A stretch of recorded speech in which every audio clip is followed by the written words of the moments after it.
Okay, so hopefully this works this time. My darling streaming software has decided that it didn't want to capture the input of my audio. So I'm gonna wait right here. It's gonna take a few seconds for it to come through on my phone. Oh, stop it. Come on. Alright, that's starting up. I might as well go ahead and... I'm sorry. Well, I guess I'll start by apologizing for yesterday. It's not so much I've been under the weather these last few days. I've been just like having this consistent cough that refuses to go away. And I don't know what it is. I don't know what's causing it, but I just have this cough now. And it's very annoying. But anyways, so... there we go. My goodness. Technology just does not want to work with me today. But anyway, and that's why I had to cancel last night's stream, because I feel like Slowdown Sunday would probably be brought down a lot by the fact that I was like coughing every 20 minutes. So I decided to just forego that, and depending on how long this stupid thing lasts, I might cancel next week's Slowdown Sunday too. I hope not, because I really like doing those. Hold on a second.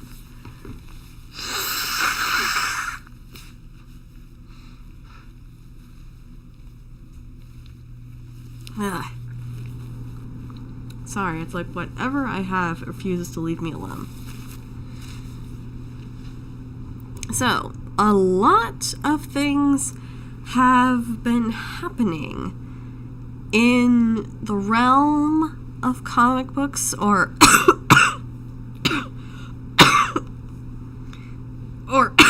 yeah, this is what I was talking about. Happening in the realm of comic books, or just adjacent to comic books. And the first thing we're going to start with today, because this episode's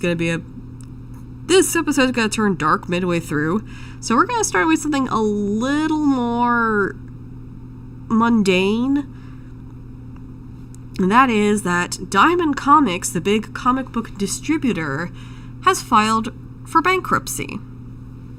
Now, for those who don't know, Diamond Comics for a very long time used to be the comic book distributor for all comic books for all comic book stores. And they were like the only one for, I want to say, 15, 20 years. And you might be asking yourself, hey, why was there only one distribution company? Why didn't they branch out? I mean, there were other distribution companies. It's just Diamond kind of became the big guy on the block.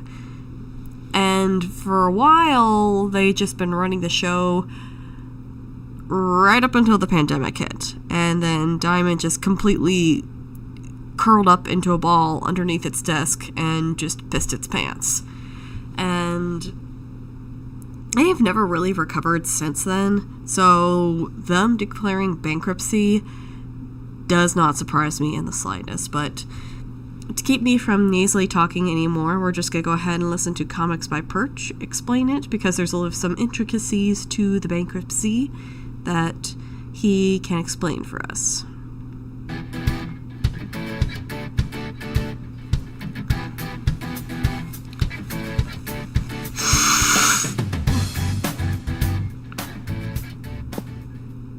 Hey everybody, this is Perch. Well, Diamond is screwed. No, I mean, sorry. There's a lot of news that's happened in a relatively short amount of time. Okay, so we've got Neil Gaiman and all the shit that's going on there. By the way, please, for the love of God, I've seen some of you in the comments, please do not go down the path of like, Neil Gaiman did nothing wrong. The women are all whores. Please. I mean, look, you can do whatever you want, but I don't. Yeah, that's going to be our second story. But we'll start with this one because it's lighter. I don't have the energy for it. I'm sorry. Look, what should happen is a fair due process to get the allegations out, to vet them appropriately, to see what's really there and everything else. But we don't need to be saying he should be hung or we should all ignore it. Like, can we just find a nice middle ground to those two points of view? No, the other news is Diamond. So Diamond, surprising absolutely nobody except those who choose to, I guess, ignore it. Diamond has filed for bankruptcy. So for what it's worth, I'm going to toss out very early in the video the news I had, which is Diamond was going to file for bankruptcy, or was basically in that point, in quarter 3 of last year. Quarter 3 is July, August, September of 2024. The hope for Diamond was to get through the holiday season, which typically does, bigger business. So they got, basically some short-term reprieves, some angel investment, other things that allowed them to kind of eke into this year. What's important to recognize in any kind of story like this is what is unique to this situation and what is normal. So I want to talk about what's normal about bankruptcy and Diamond first. And what's normal is that in January, in the first 2 months of the year, about 80% January, 20% February, that's when companies declare bankruptcy, because by and large, if you're retail, a lot of them... That's interesting. I guess that does make a little bit of sense, though, because if you can't cut it during the holiday season, then January or February is your time to declare bankruptcy. And my dad has often always said that, aside from me being born in February is like the most miserable month of the year. Or distribution, or places that depend on retail, you get a lot of your money toward the end of the year. So what you're hoping is that there is a, surprisingly good end of the year. You close well, and it gives you a path forward into the next year. And if you don't have that, then, that's when bankruptcy tends to happen in January, February. If you've ever gone and raised money for companies, by the way, January and February are an absolute shit time to raise money, because people are half asleep or hungover from New Year's or any number of things. But anyway, that's normal. So Diamond announcing at this moment is about as normal and common a story as it gets. Because, look, I'm just telling you, you could believe me or not, but that's how the world works. It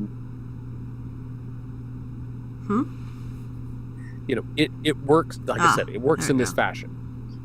So Diamond has filed for bankruptcy. What does this mean? Well, bankruptcy is poorly understood by a lot of people, and there's people who are, look...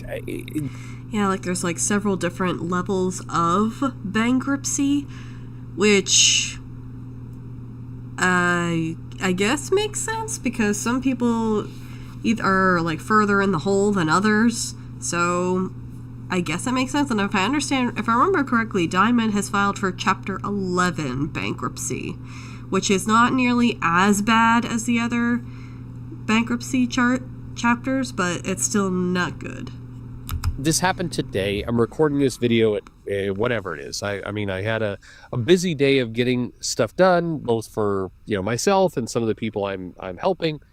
And it's 6 o'clock now, and already there are a lot of videos and speculation, which proves the people who are doing it know absolutely nothing about what bankruptcy is as a method.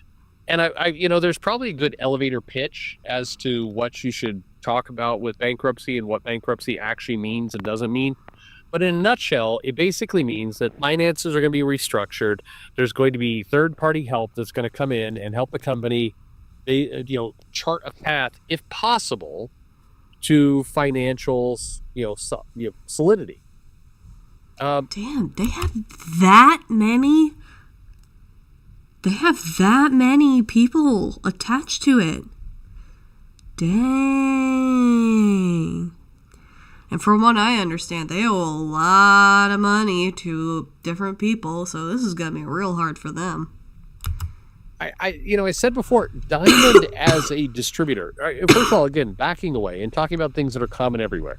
The distribution business is a tough business, whether you're distributing paper or software or, Funko Pops or comics.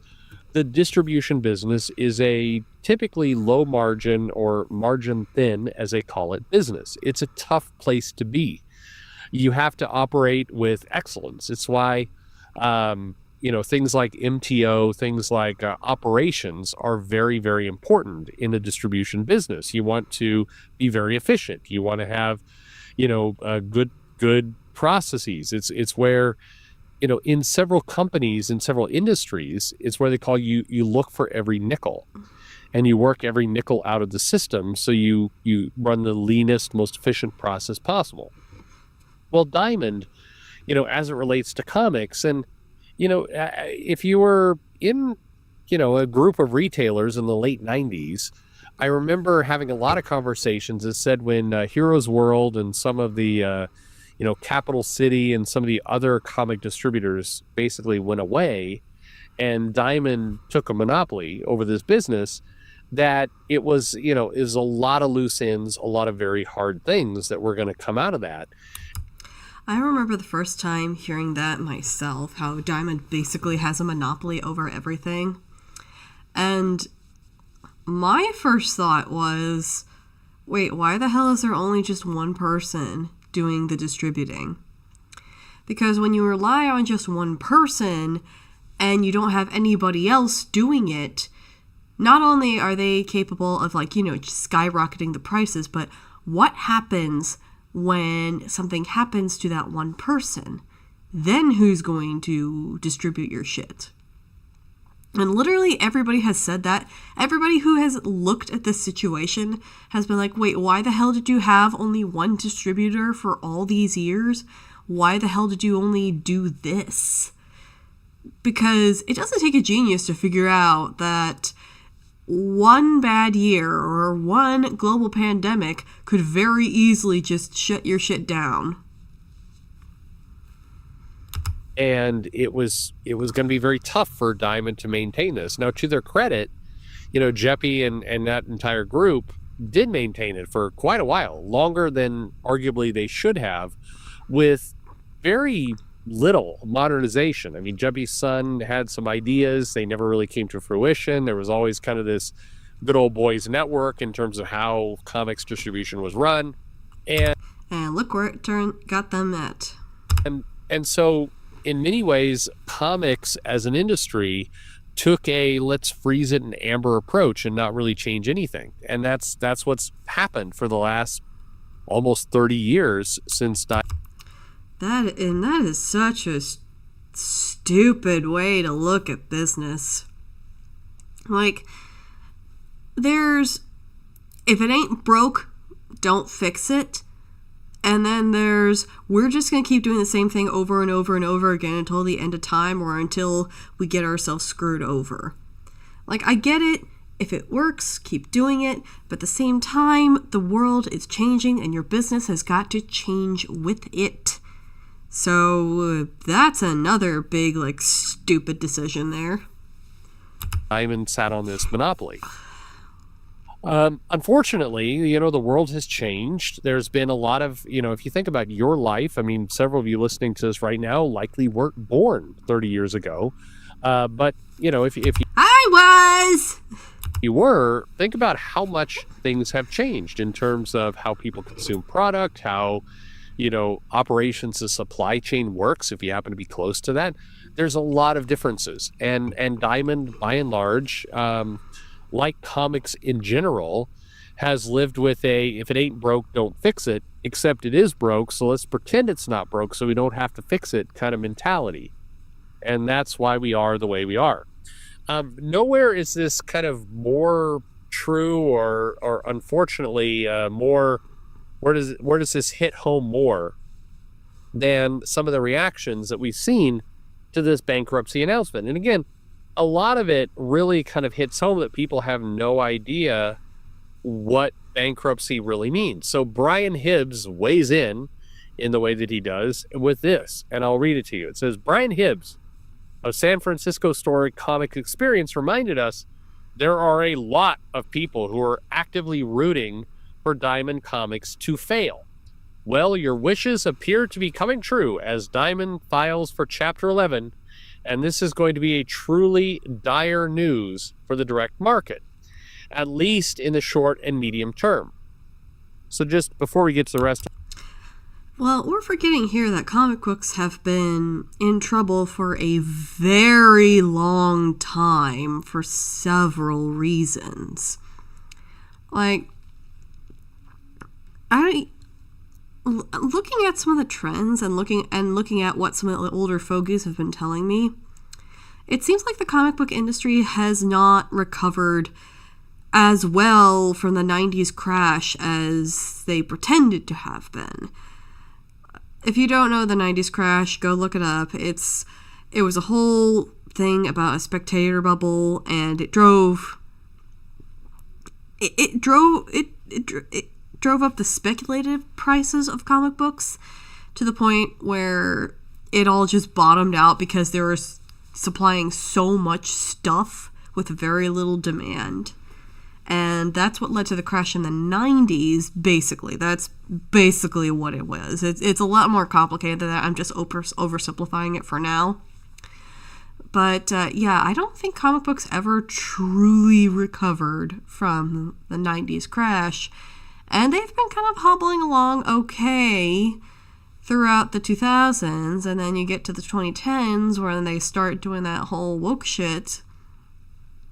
And starts being like, oh, we'll just switch out our old audience for a new audience, and then we'll have a better buying customer buying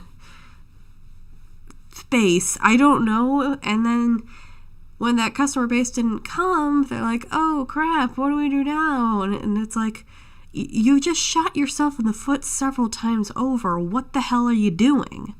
So I think if Diamond were smart, they would have stepped in on the whole situation a long-ass time ago and been pressuring the comic book companies of, hey, how about you make some shit that people will actually want to buy so it's actually worth distributing it. So if they were smart, they would have stepped in on it. But they didn't. To what Steve Jeppe said, and why any of us are paying attention to this jackass, I have no idea. But anyway, if you look at, and that's not fair. I mean, I should give you lots of reasons why he's a jackass. Trust me, there are many of them. But look, first of all, the direct market as it has existed has needed to evolve. It hasn't. So if you're telling me that the direct market as we know it is going to change, good. It needs to. As a retailer, it desperately needs to. Brian Hibbs, who has, enjoyed kind of a lot of kickbacks, a lot of excuses on payments, a lot of, cushy deals with Diamond. Of course he's upset this is going away. He has actively participated in places that benefited him over other retailers, and he's angry that the system that gave him those benefits is struggling. Aha, once the gravy train has stopped, now he's worried. Yeah, that's another reason why quite a few people are either not too sad that Diamond is going away, or they're actively cheering it on, because Diamond has proven itself to be quite corrupt. Well, the system needs to evolve. Not all of us are Brian Hibbs's age and are going to, be, dying in a few years. You know what? I'm going to use a comics example. Apparently, we're all dying in our mid-40s. If you're older in this business, God bless you. You've been in it for a while.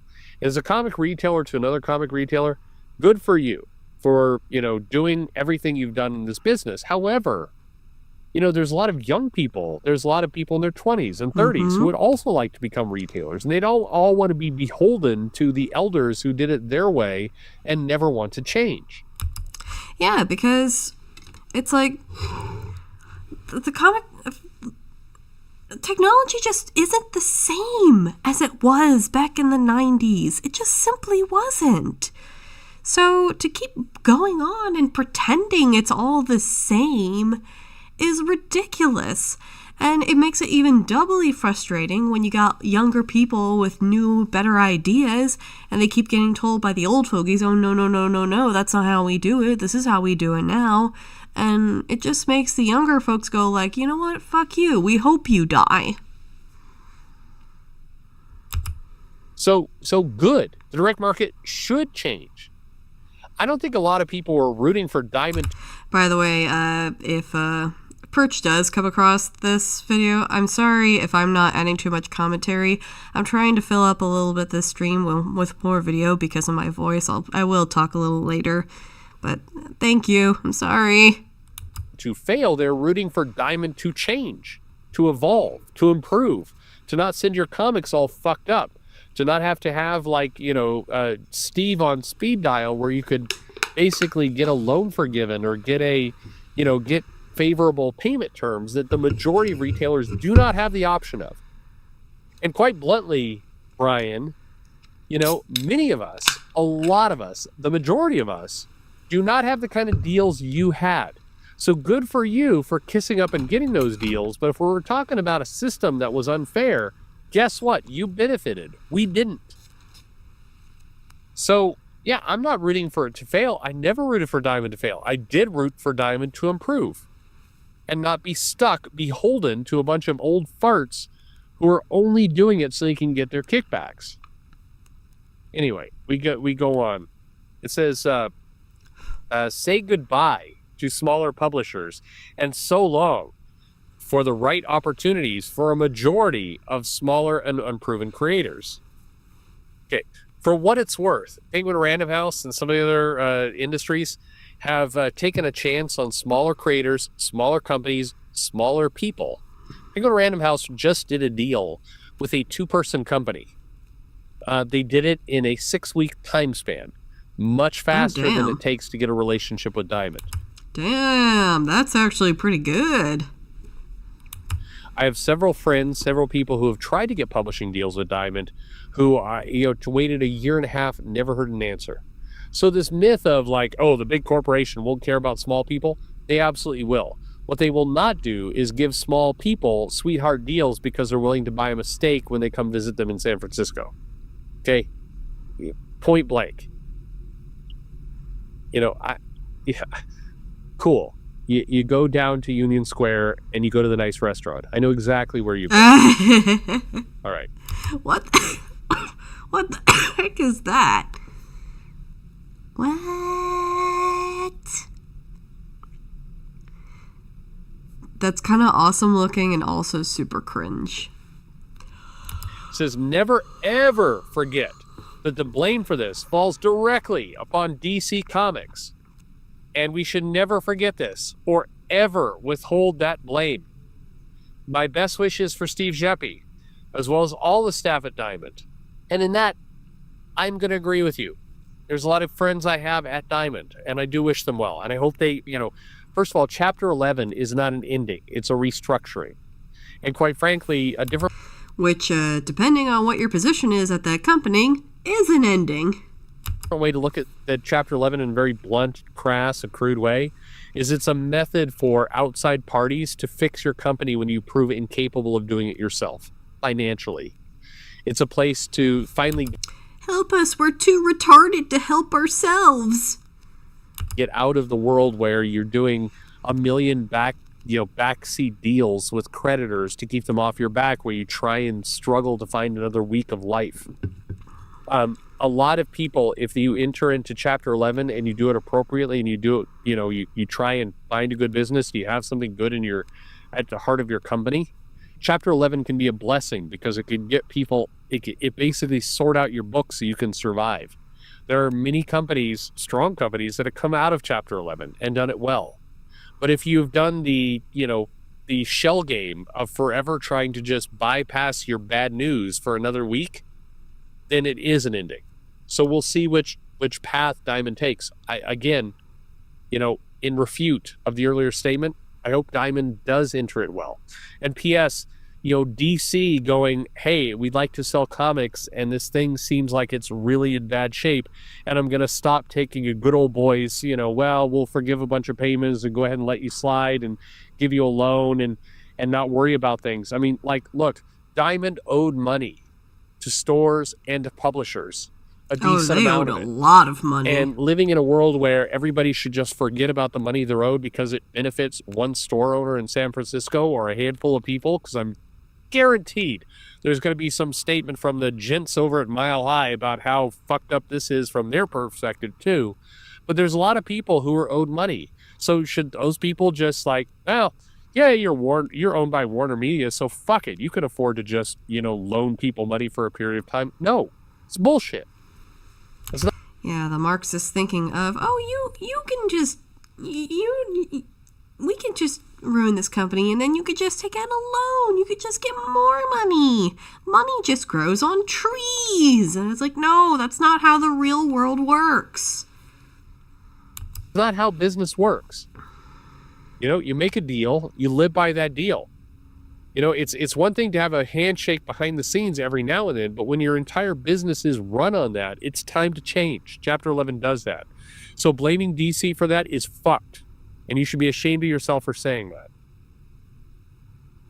And can you really blame DC? I mean, no, I know DC has made some boneheaded mistakes, but can you really blame DC, especially after the pandemic, looking at this whole situation being like, you know what? We're going to try and go our own way and we're going to try and fix this ourselves. Like, can you really blame DC for that? Because, frankly, if I were a publishing company and the distributor was consistently fucking up every step of the way, I would want to get a new distributor, or at least figure out a way to distribute my shit myself. That is business. It has nothing to do with like personal grudges or anything. It's like, I want this thing done. You are not doing the thing, so I will figure out a different way to do the thing. That is business. But yeah, there's a lot of good people at Diamond, and I hope that they enter into this process with good faith and it works out well for them, because I'd like to see comics improve. My goal is for comics to continue to be strong, to be sold, to have new readers, to have new people, in wonder of the great stories they have to tell. Creators who are able to tell a million different stories and different ideas because there's such a marketplace for them.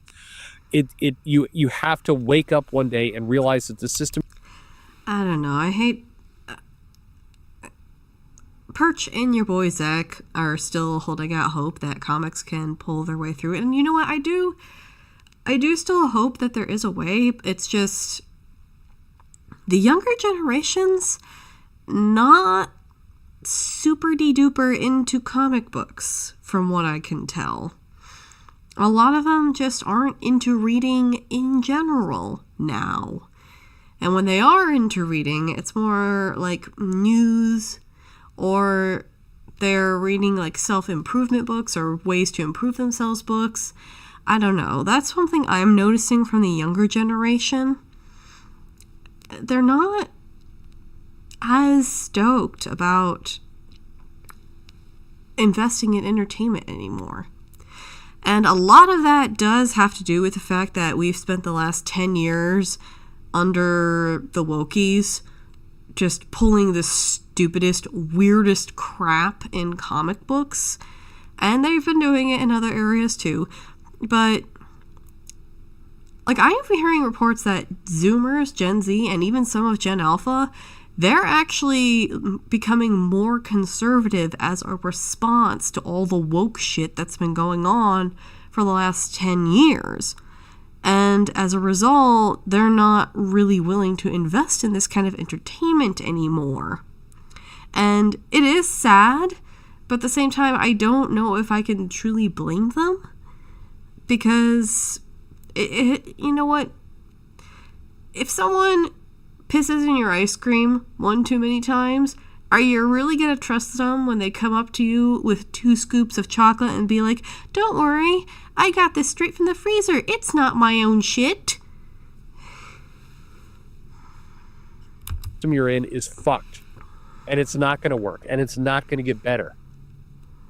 And if you continue to just say, well, it's good for me because I've acclimated to my store and my specialty system because I've been in the industry for that long, you're a selfish, jealous, old, miserable fuck of a man. It says, my most fervent prayers for creators, my fellow retailers, that we're going to be able to navigate this disruption to the market. People, Penguin Random House does not want any accounts smaller than they already have, which is horseshit, and you can look with roughly 20 seconds searching on Google. You can see that is patently not true.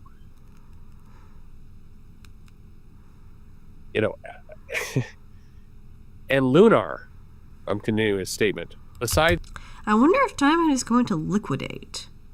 Because that kind of seems like a way to go about it. I don't know.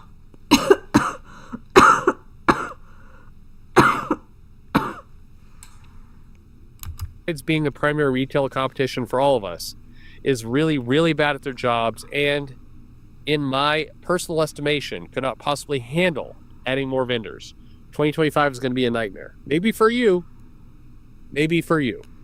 Because you've existed in a world where you did not play by the same rules as everyone else to your benefit. And now, with any luck, and I will be the first one to lend time, support, and money and funding for a profitable, good business. Some of you may not realize this because I've spoken at some of you. There's a process where I was loaning Diamond money, and I was willing to loan a lot more, but it came with a string, and the string was they have to modernize their business. And if you're not going to modernize your business, I am throwing good money after bad. I wonder if they were using like handwritten tickets for the different orders, like just handwritten tickets. Like, hey, we need this much of this book here's the print file, and I wonder if they were doing that. In that case, they are really out of date. I mean, I've worked for warehouses who are like that, and it was kind of very obvious, oh, crap, you're going to be shutting down, aren't you?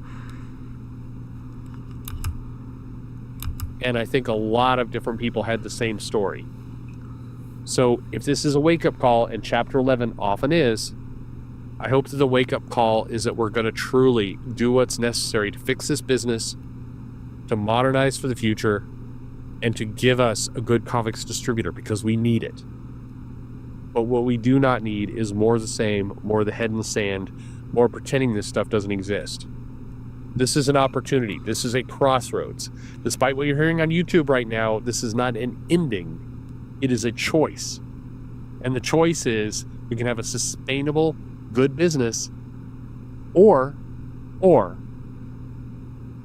we could choose to say it doesn't work unless it's the way I've always liked it, in which case this is going to become extinct. Yeah. So what will it be? I mean, I think that's pretty much the end of the video, but I mean, that's kind of been a trend with a lot of comic book news that's been happening for the last 10 years.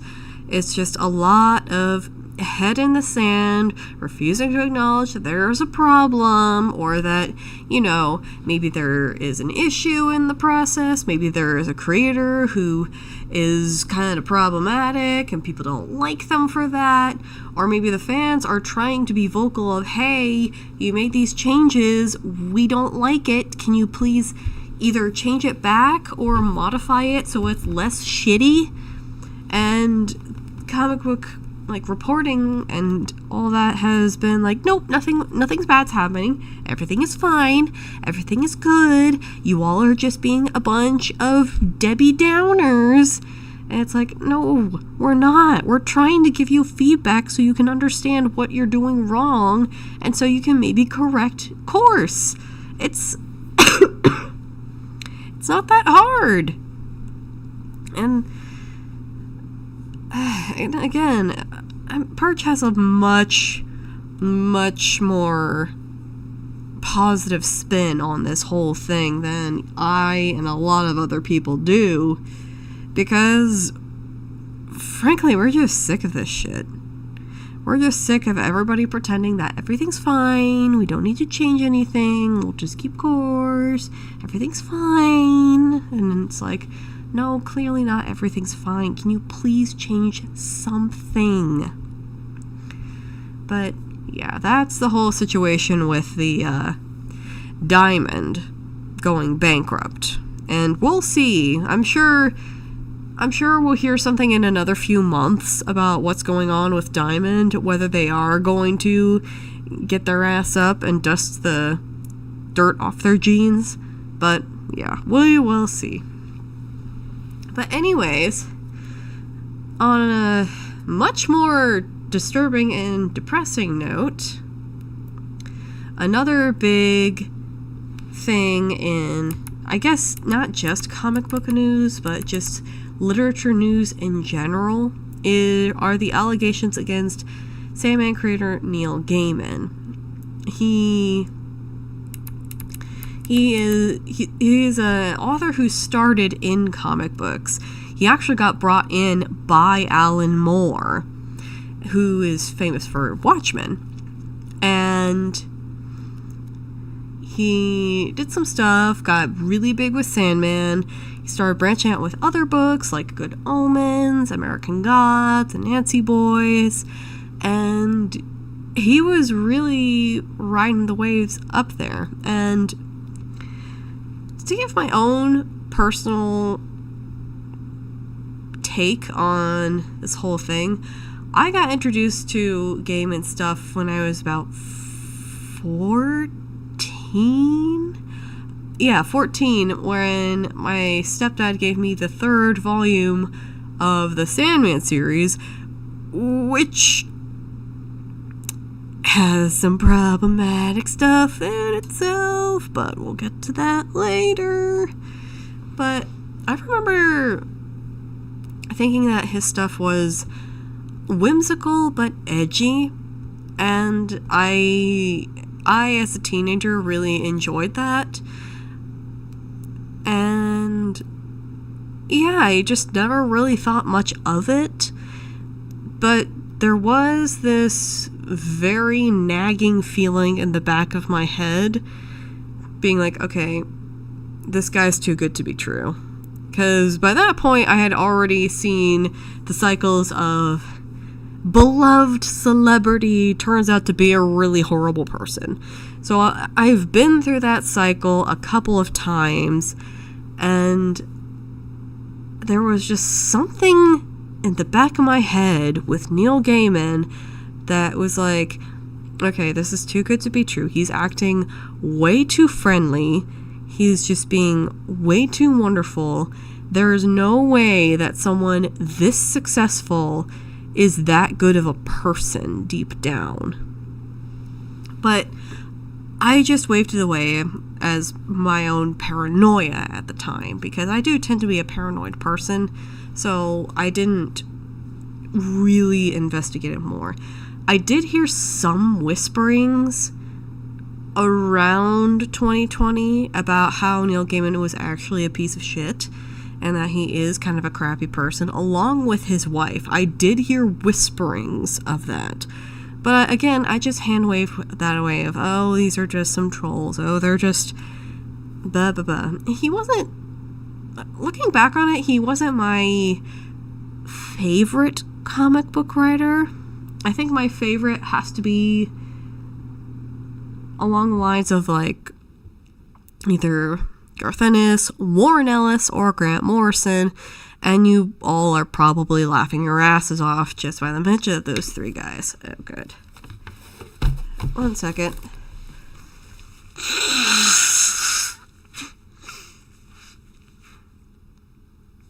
I can't wait for whatever this is just to go away.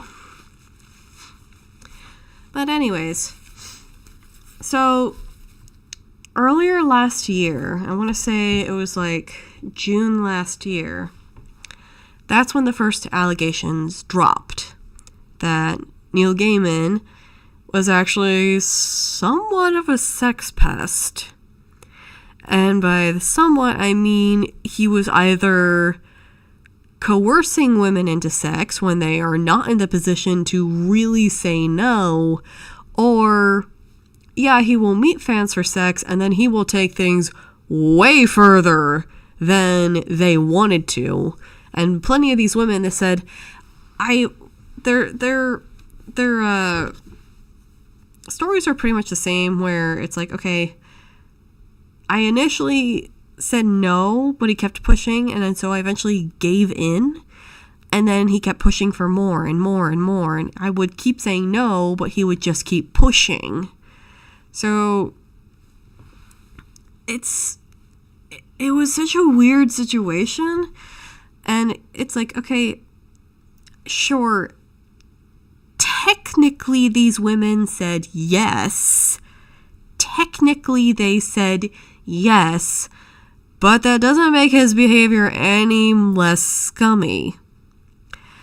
I don't know. I guess I'm saying this as from the perspective of a woman, where there is a difference between just an enthusiastic yes and saying no, no, no, no, no, no, no, no. Okay, fine, we could do a little bit. No, I don't want to do that. Okay, fine, but just stop when I say stop.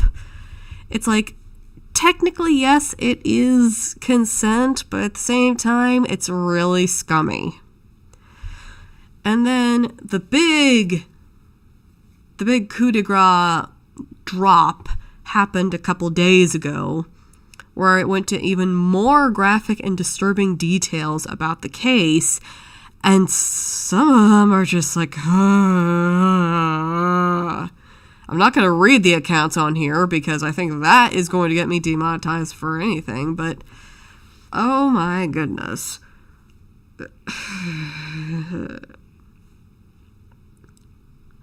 This guy's a freak. This guy is just a straight up freak. And not even in like a funny way.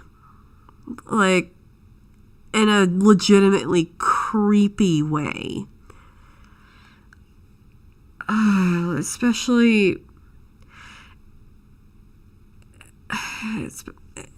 the whole thing with the girl having to lick her own shit off of his finger, or the fact that apparently even his kid was clued in on what was going on and was demanding one of the women call him master too. That kid is screwed, by the way. His kid is screwed mentally because of what his father did.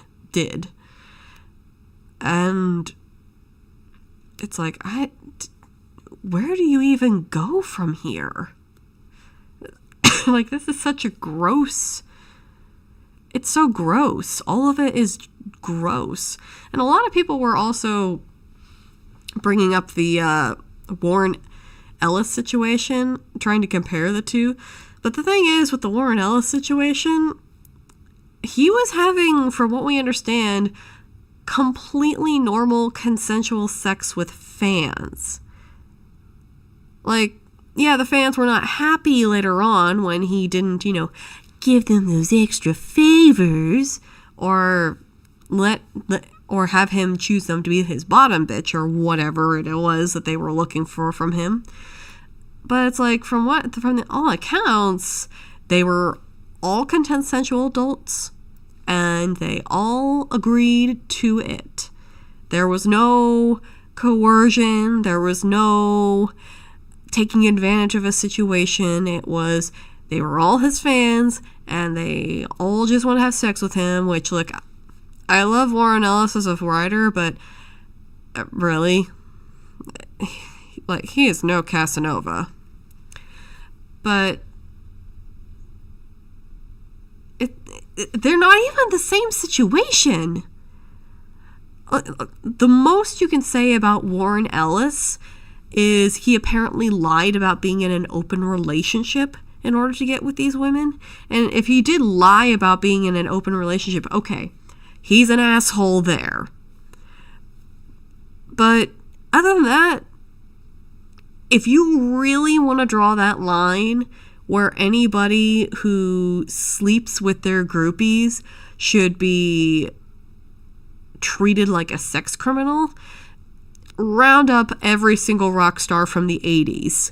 Because I guarantee you every single one of them slept with their groupies. So with Warren Ellis, I am willing to forgive that. Because, look, you all knew what you were getting into. You just either had buyer's remorse or you were angry that he wasn't going to make you his queen. With Neil Gaiman, he just straight up used women. And with some of the accounts, I suspect that he might actually kind of hate women to a certain degree. I'm sure he loves women and the fact that he wants to fuck them. But there's a strange kind of hatred. And to bring up that when I got the 3rd volume of Sandman to read, and that was the first of his works that I read all those years ago when I was 14 years old. If you know, the 3rd volume of the Sandman series is the one that contains the story about Calliope, the muse. And in that story, Calliope is kidnapped by this older author and repeatedly raped so that he can get inspiration. And then later, he sells her to another author so that author can repeatedly rape her so that he can create more books. And you see, it's a metaphor and whatnot. And eventually, Morpheus comes in and saves the day, yada, yada, yada, yada. But when I first read that, I thought it was just edgy shit. I didn't think, oh, this is the author telling on himself or whatnot. I just thought this was edgy shit.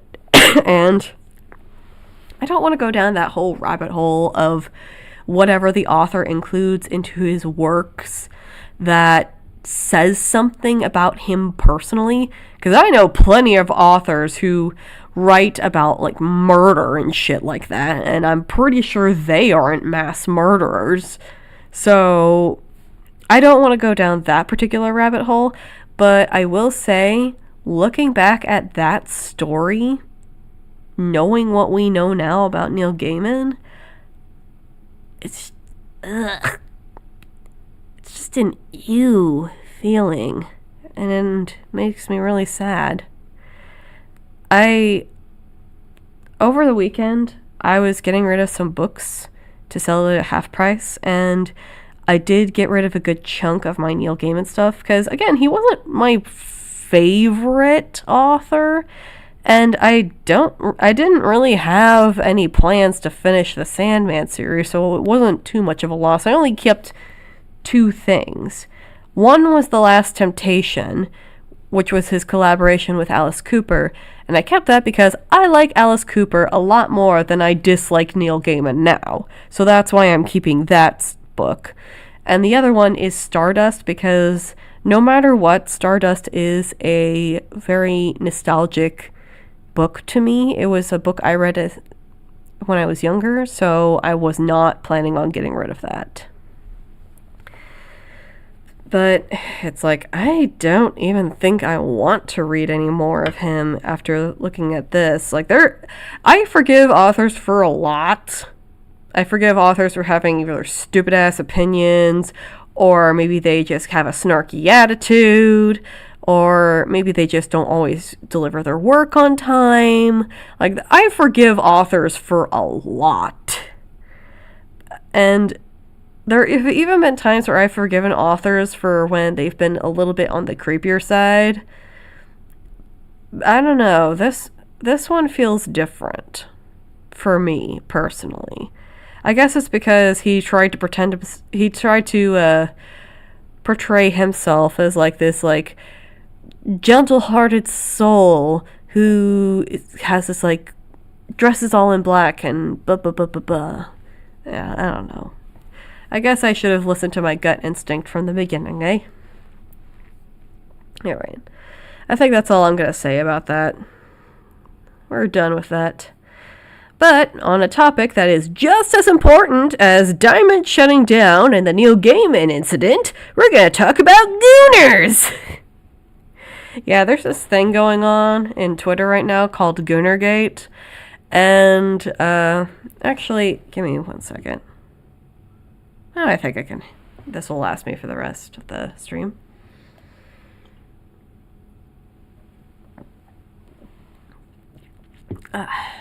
Having a little beer break there.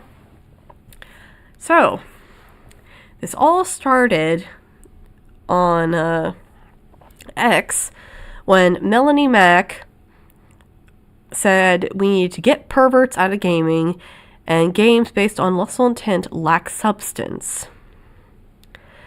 And it's like, okay, that's your take. I don't really... I have not watched Melanie Mack. I don't have an opinion of Melanie Mack one way or another. So it's like, all right. When I first saw this, I'm like, all right, that's your take, sweetie. All right, fine. I do think it's a little bit funny that a chick who is going with that whole goth rocker girlfriend aesthetic is saying this, but all right, fine, that is your take, whatever. And then a few days later, Razor Fist comes out and says we can in fact insist on good games that are not spiritually cosmic or degenerate. Now, I do like Razor Fist. I watched a couple of his videos. His video on Elric has inspired me to try and pick up the Elric series, and his video on Solomon Kane has inspired me to give the character one more try, because I have tried 2 times in the past to get into the character, and I just could not, for whatever reason. But here we are. But again, when I first saw that, it's like, all right, that's your take. That's your take. All right. And one thing you need to know about both Melanie Mack and Razor Fist, outside of the fact that they got that goth rocker aesthetic to them, and they're involved with geek culture, is that they are both very open and devout Christians, which is fine. And so when it comes to like sexual content and gaming, they're going to be going more the religious route. And you know what? If that is your opinion and you want to stick to it, fine. And if you want to find games that align with your religious standards, that is also fine. You know what? Respect. Find the games that you want that align with your religious values, or make games that align with your religious values. Whatever. Go for it. That is all for you. Now, people were not too happy with their statements, and you could see from the tweet that I captured here, where "To take it gets a folk" made a lot of us forget how weird and annoying religious extremists are. Thanks for the refresher. I wouldn't say that. I don't know. I don't think they're religious extremists. I have met religious extremists before. They are nowhere close to religious extremists.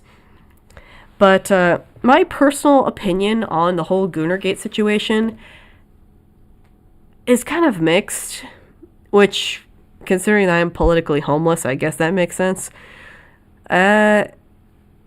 We'll start with this, okay? No matter what, I do believe that games, whether they contain sexual content or not, should be allowed to exist. They should be available to the public. They should be allowed to exist, not necessarily by a moral reason. It's more of just like, freedom of expression. But also, in my personal opinion, whenever you try to ban people from getting into a vice, it never ends well. We saw that back in the 1920s when the U.S. government tried to ban alcohol from the people. Did not end well. And I don't think that if we try to get rid of games altogether that had that kind of perverted angle to them, it's not going to end well.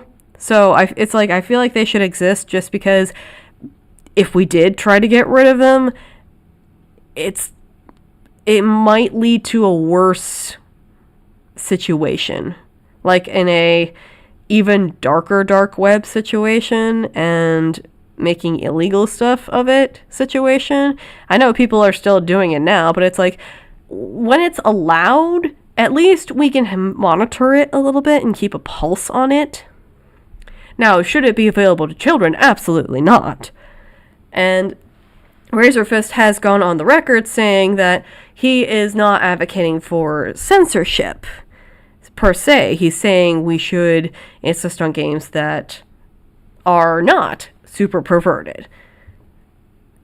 So it's like I'm not saying we should go for censorship and we should not ban these games. And if anything, we should make sure that they stay up, because if you tell people no, they're not going to join your side, or they're not going to really listen much to what you say when you tell them no. I don't know. Especially here in America, when you say don't do the thing, Americans are like, fuck you, I'm gonna do the thing. I love my people, but my God, are we predictable. But, so yeah, alright. That out of the way. These games with a little bit more of a saucy edge to them, or have sexy characters or whatnot, I feel like they should still be allowed to exist. I still believe that. However, I'm going to talk about the core of this issue that I think Razorfist and Melly Mac were trying to get to with their statements, but I'm going to ixnay the spiritual and religious stuff because I'm not a religious person, so I'm going to be tackling it from a different angle. We as a society have a gooner problem. We have a major gooner problem. If you don't know what gooner is, a gooner is basically someone who's just getting by from masturbation sesh to masturbation sesh. They're just getting by on the seat of the pants with their sexual desire. They're lustful people, basically. And I don't want to sound like a prude, but I feel like the number of people who are just giving into their base lustful instincts and who are just letting their lives be ruled by what's going down in their pants, it's becoming a problem in our society. And no, I'm not just saying men. Women can be gooners too. There are plenty of female gooners who are not only consuming this product, but are also contributing to this dilemma in the first place. But I think this, the fact that the market is delivering so much on the sexual content, it gives more power. It gives people more of an option to be gooners. And what we have seen in society is that excessive gooning is not good for you. Like, look at it this way. You know all those simps you see on the internet who are like simping over the e-girl, giving her money, defending her to their dying breath, being all like, oh, I'll have a chance with her. They're gooners. You know those furries who are getting in their fursuits and, oh, this is just a hobby. This is just something fun I like to do. No, they're gooners. You know those women who are getting into reading and like romantasy reading and like, oh, I just really like this series. It maybe has a few like saucy moments into it, but no, they're gooners. They're all gooners. They're all excessively indulging into their lustful desires, and it is harming them and harming society. And what do I mean by they're harming society? Well, in my personal opinion, when you replace the human experience with something in entertainment or something digital, you are making yourself more antisocial. And I have noticed that, especially in Zoomers, they are way more antisocial than previous generations. And it's because, well, they don't need to socialize with either the opposite sex or the same sex, or however you want to swing, because they have their gooning material. Like, why should I get a girlfriend when I could just replay the Hatsune Miku dating sim? Why should I get a boyfriend when I could just reread my favorite erotica novel? And it has slowly degenerated not just the relationship between men and women, but just our cohesion as a society. Why deal with other people when I could just deal with the digital people on my screen? And I think that's what Razor Fist and Melanie Mac were trying to get to, is that, yeah, we do have a gooning problem, where gooning has become so accepted and so mainstream and just so normal that it has degenerated our society a little bit. Like, you can't deny that gooning has become a massive problem. There are strippers now on Twitch who are trying to, like, pretend to be, oh, I'm just a girl gamer. And it's like, no, you're a stripper. You're a stripper who's trying to groom 12-year-olds into eventually joining your OnlyFans when they get older. You know it, I know it, we all know it. And they're tackling it from, okay, it starts with games, and it's like, I don't want to agree with you, but I kind of do agree with you on a certain level. Again, I'm not advocating for censorship. I'm not saying these games shouldn't exist. I'm just saying we really do need to address this problem and address how games are contributing to this problem. Because there are a lot of, like, really degenerate games out there. Like, games where it's like, smack this girl's ass to get the high score. Or, like, striptease games. Like, there is that shit out there. And it's, again, I don't think we should completely get away with it, but can we please have a conversation about how, hey, maybe having all of this stuff, instant gratification, is probably not good for us. And it's really hard to have that conversation without sounding either like a soccer mom or sounding super religious, which I am not religious. I don't necessarily agree with Razor Fist and Melanie Mac's spiritual message there, but I do agree with their core concern of we have a gooning problem. Anyway, my sinuses are starting to act up again, so I think I'll go ahead and stop the stream there. But if you like the stream, if you agree with what I said, if you disagree with what I said, leave a comment down below, leave a like, and I'll see you all in the next one. Hopefully I will be much better. Bye.